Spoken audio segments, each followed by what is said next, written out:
I've kind of watched this already, but it's it's okay. I can rewatch it, give my thoughts. INFJs. Okay, so INFJs are a generally well liked type because they're people pleasers and they're chameleons. So I'm not going to be talking about why any type would like INFJs. I'm going to be focusing on the very unique reasons why ENFPs love INFJs. Okay, let's get started. So, if you're an MBTI nerd like myself, you'd most likely know that the ENFP and the INFJ pairing is a highly commended one. They're deemed to be highly compatible, and I can personally vouch for this, hence the title of the video. Um, but on a side note, I just want to point out that the INFJ type is a highly mistyped type. And I mean, a lot of types are mistyped too. I think it's over exaggerated how many INFJs are mistyped though. I think people are just kind of, I don't know, it's like they still want to feel special or something, and they're like pointing fingers and saying you're not special enough, you're mistyped, or some shit like that. Or I don't know, to me, okay, and I might be wrong, it feels like INFJs are threatened or something by there being too many INFJs. Like, bitch, please. I mean, statistically speaking, we're not that rare. I mean, we're just about as rare as some other types too, you know. Um, and just because it's whatever percentage of the population, 1%, 2%, that's a big number when you consider the entire population. I'm looking at you, INFPs and ISFJs. Oh my gosh, there are like so many mistyped INFJs. I mean, it's so easy to type in INFJ. You just go for the cognitive functions. You think about introverted. You think about if they prefer the hidden meanings or what's in front of them. Then you think about whether they prefer feeling to thinking, logic to emotions, and then you think about whether they're organized with their life, or they like to have plans whenever they execute something or make a decision. Uh, is that good enough? I think so, right? That's a good start. Out there. Um, and so I'm just gonna What's all these tags? All ENFP listenable. What is this? Recently uploaded. put it out there that if you don't relate to any of Wait, I've never seen this. What if I click this? It changes my recommendations? Holy shit. Did you guys know about this? Is this new? Is this new, guys? Am I being dumb? Is this new? Oh, we should watch some Valkyrie. Valkyrie, sorry, not Valkyrie. Me and INFJ 5 seconds in the video. She must be protected. Yep. What is HelloFresh? Yeah, she. HelloFresh is a meal First delivery impressions? service. Can you please stop? Um, First impressions. I mean, she's so bubbly. It's exactly what I love about ENFPs. Like just like that other ENFP person that we watched.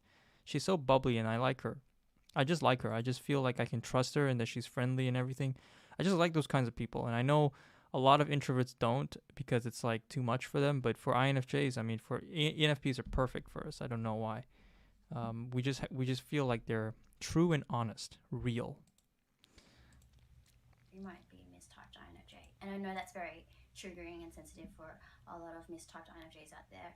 But at the end of the day, it's important I don't know if you feel like you relate to being an INFJ, you're an INFJ, and if you relate to being an INFP, you're an INFP. I mean, it's not that complicated. I mean, if you compare the two types and then you feel like you belong to one or the other, who's to tell you you're wrong? I mean, and if you are actually legitimately not an INFJ, but you feel like you belong to INFJ, then I say that MBTI is completely wrong. It's broken then, because the whole point is that you should identify being an INFJ if you're an INFJ.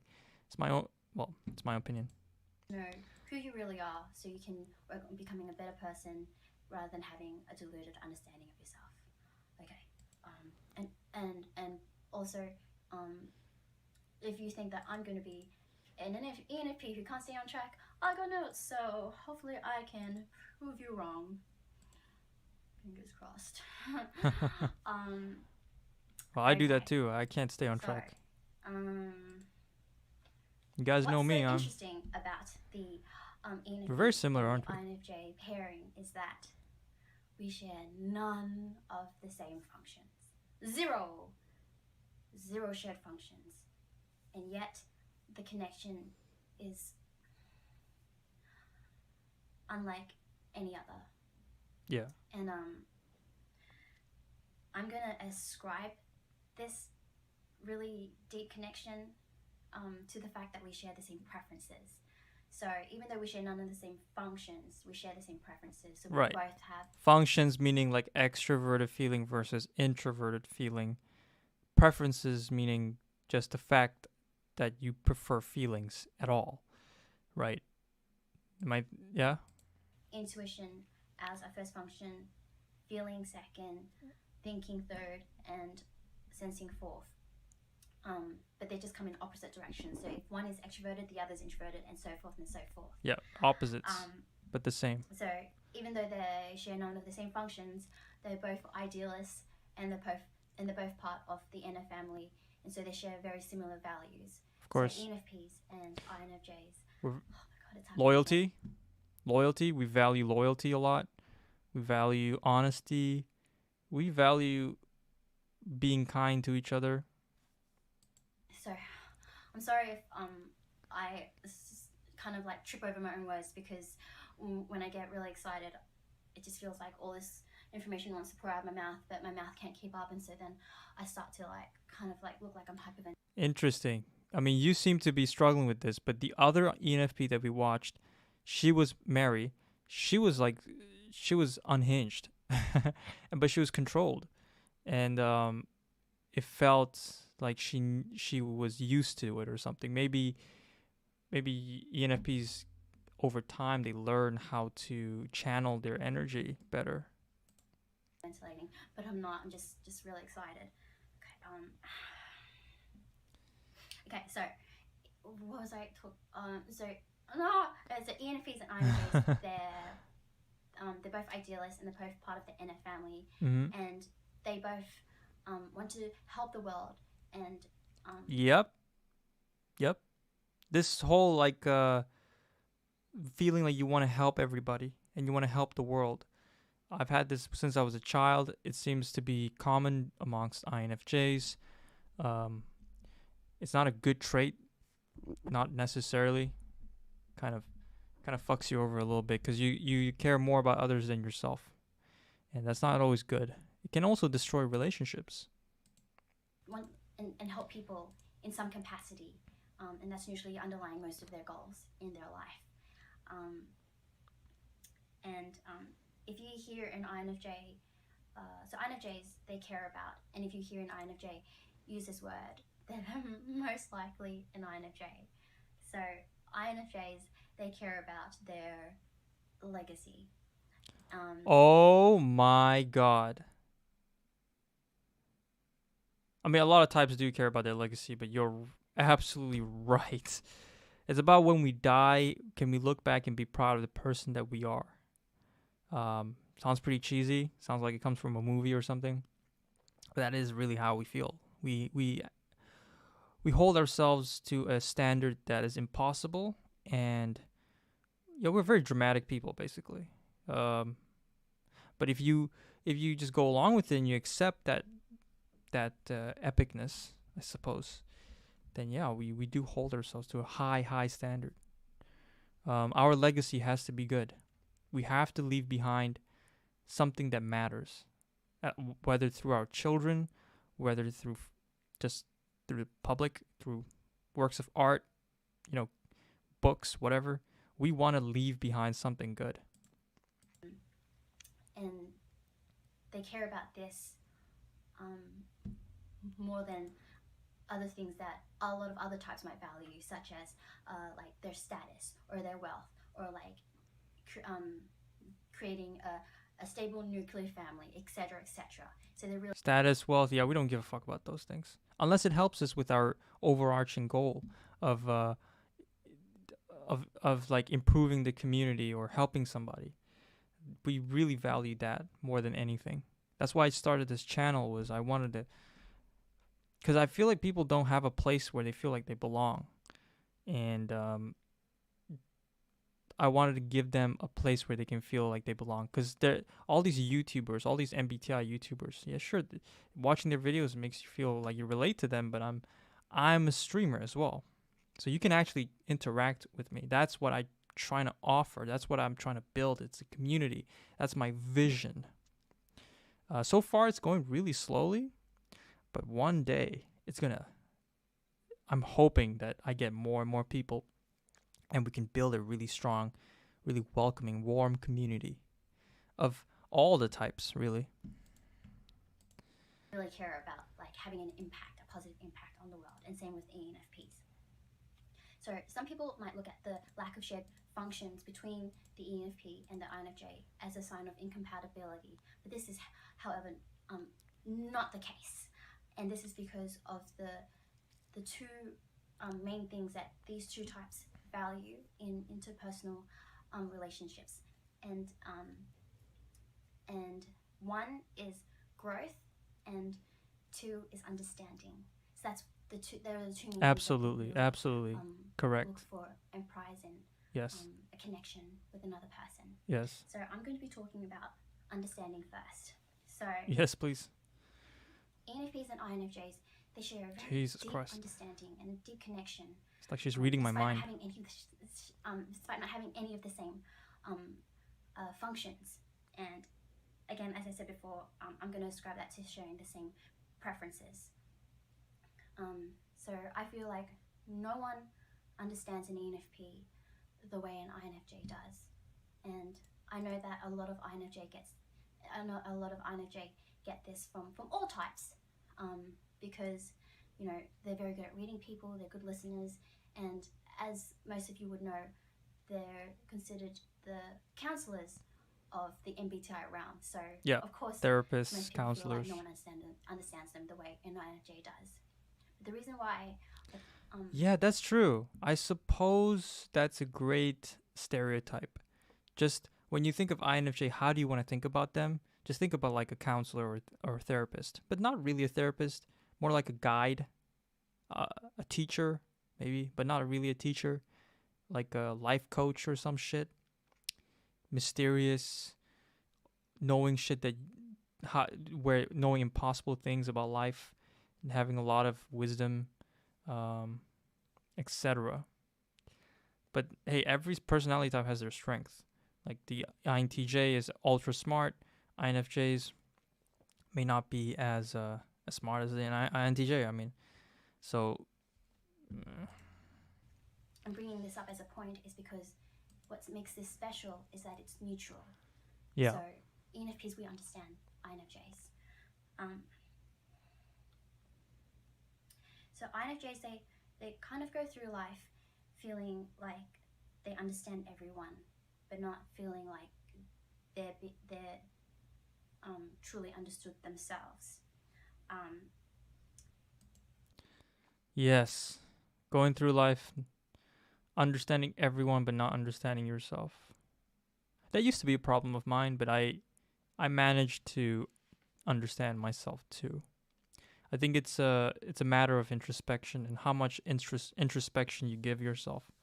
Because if you spend your whole life trying to find out who you are, you will find it out.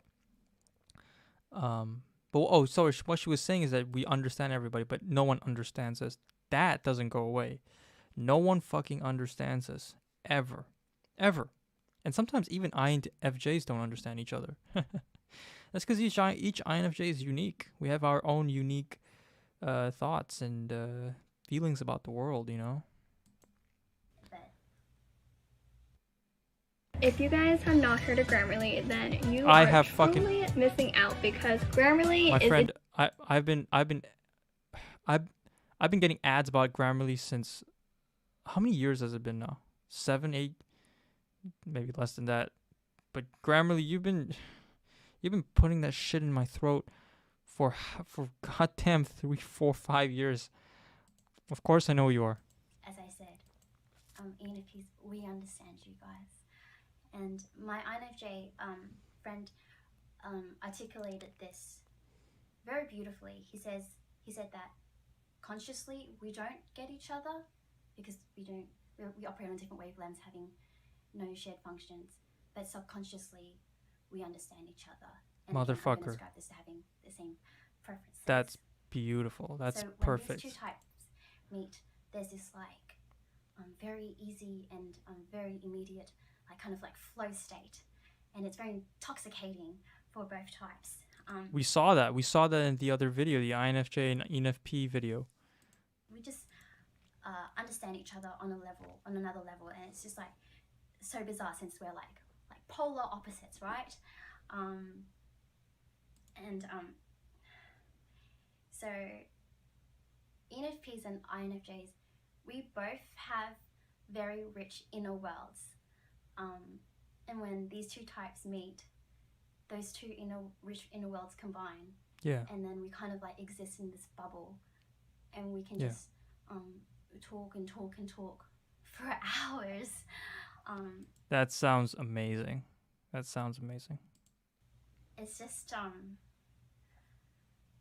just very incredible. So for example, I have Hey, wait. This is all special, this is all great, but it doesn't mean it can't happen with other types. It does. It does happen with other types. So don't I would not recommend you just literally shut your brain off and be like, only ENFPs, I must only talk to ENFPs or something like that. I've had this connection with INFPs, other types that, I can't even type them. I don't know what type they are, but other types, you just, it's not impossible, But I guess you could talk about probability, and ENFPs seem to get along with INFJs. An INFJ friend, and whenever we hang out, like say we hang out at like 8 p.m. we normally like hang out till like 3 or 4 in the morning, and that is only because we live in the real world, and the real world imposes responsibilities that we have to abide to. But if we didn't have those responsibilities to attend to, we would literally talk and talk until we'd pass out from fatigue. Like that is the only reason why we like separate at like that crazy hour in the morning. Yeah.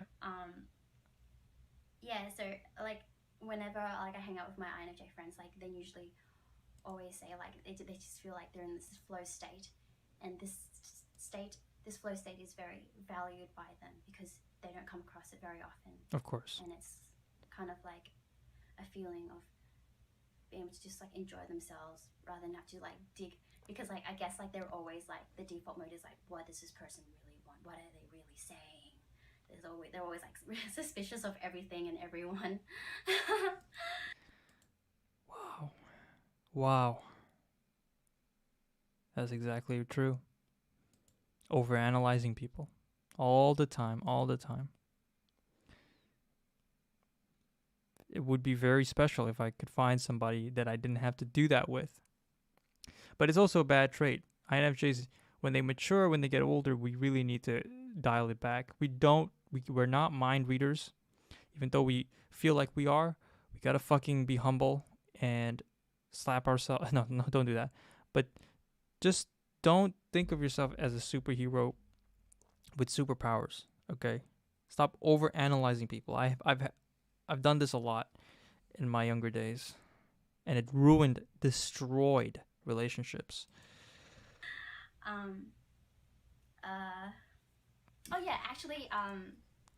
So when I met most of my INFJ's friends, like the first time we ever met, we actually do hang out till really early in the morning. And just to reiterate, these are introverted intuitives meeting a stranger for the first time, and these types they can get drained by social situations really easily, despite being. Oh yeah. Oh, I get drained easily. Oh god, very very easily. Very, very, very easily.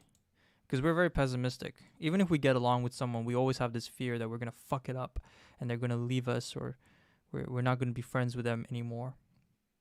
And so what we do is we try to we get tired of it. We get exhausted because we're always trying to hold on to that friendship, trying to make sure it lasts and nothing goes wrong. And it's exhausting. It's really, really exhausting.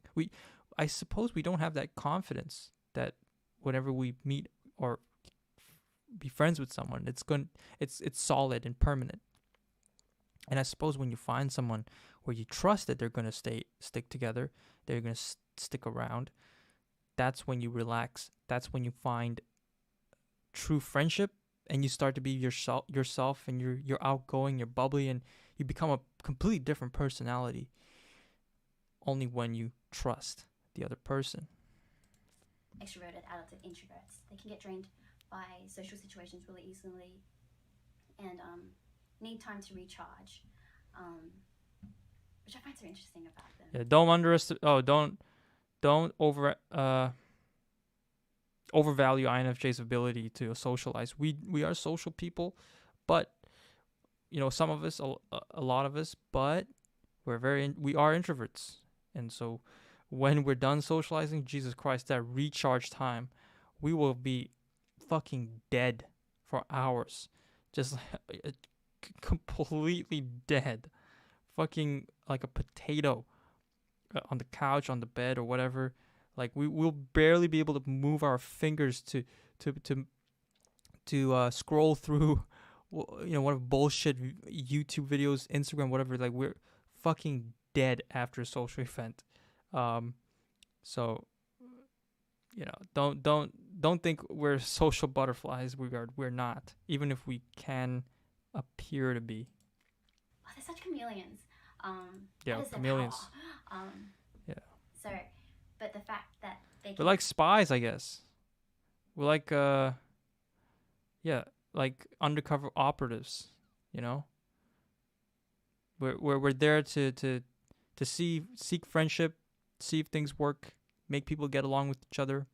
But afterwards, we have to unpack our gear, take out the fucking microphone, take out the fucking X-ray bullshit mini gun thing, and we have to take all the bulletproof vests off our chest, and after take a long bath, contemplate our life, look out the window, and brood over the dark sky or some shit. Kind of like forego sleep and talk for hours with a complete stranger just really highlights the incredible connection between an ENFP and an INFJ. Yeah. Well, we watched 10 minutes. I don't want to make I keep making YouTube videos that are too long, so I'm gonna stop it right there. We'll react to some like comments or something. Me and INFJ me trying to read her. Yeah, she's an open book. We don't have to read anything. I only see happiness, appreciation, and a glimpse of frustration with not being able to convey her emotions, but overall this human must be protected. Yep. INFJ female. I laughed and giggled all the way through, then cried my eyes out at the end. I'll explain. My life is so bad at the moment and gave me 40 minutes of sheer joy. Then I came crashing back to reality. I am chronically ill, bedbound, with no hope of a cure. I can cope with that, but I don't have any friends to talk to or visit me, as I had to move to another country. So thank you for 40 minutes of pure sunshine. You cheered me up. I'm gonna watch this video in my own time, the whole thing, and I recommend you do too. So, like, there's a lot to go through. There's like another 30 minutes that you can watch and relate to and feel good about just feel like you have hope that you're gonna find somebody, that you're gonna actually find a friend. Because INFJs, we feel lonely a lot of times, don't we? So, Linda Pinda, dear INFJs, a love letter from an ENFP. Okay. Oh, I forgot to subscribe. Okay, I hope I didn't like. So, let's go. Yeah, let's play Witcher.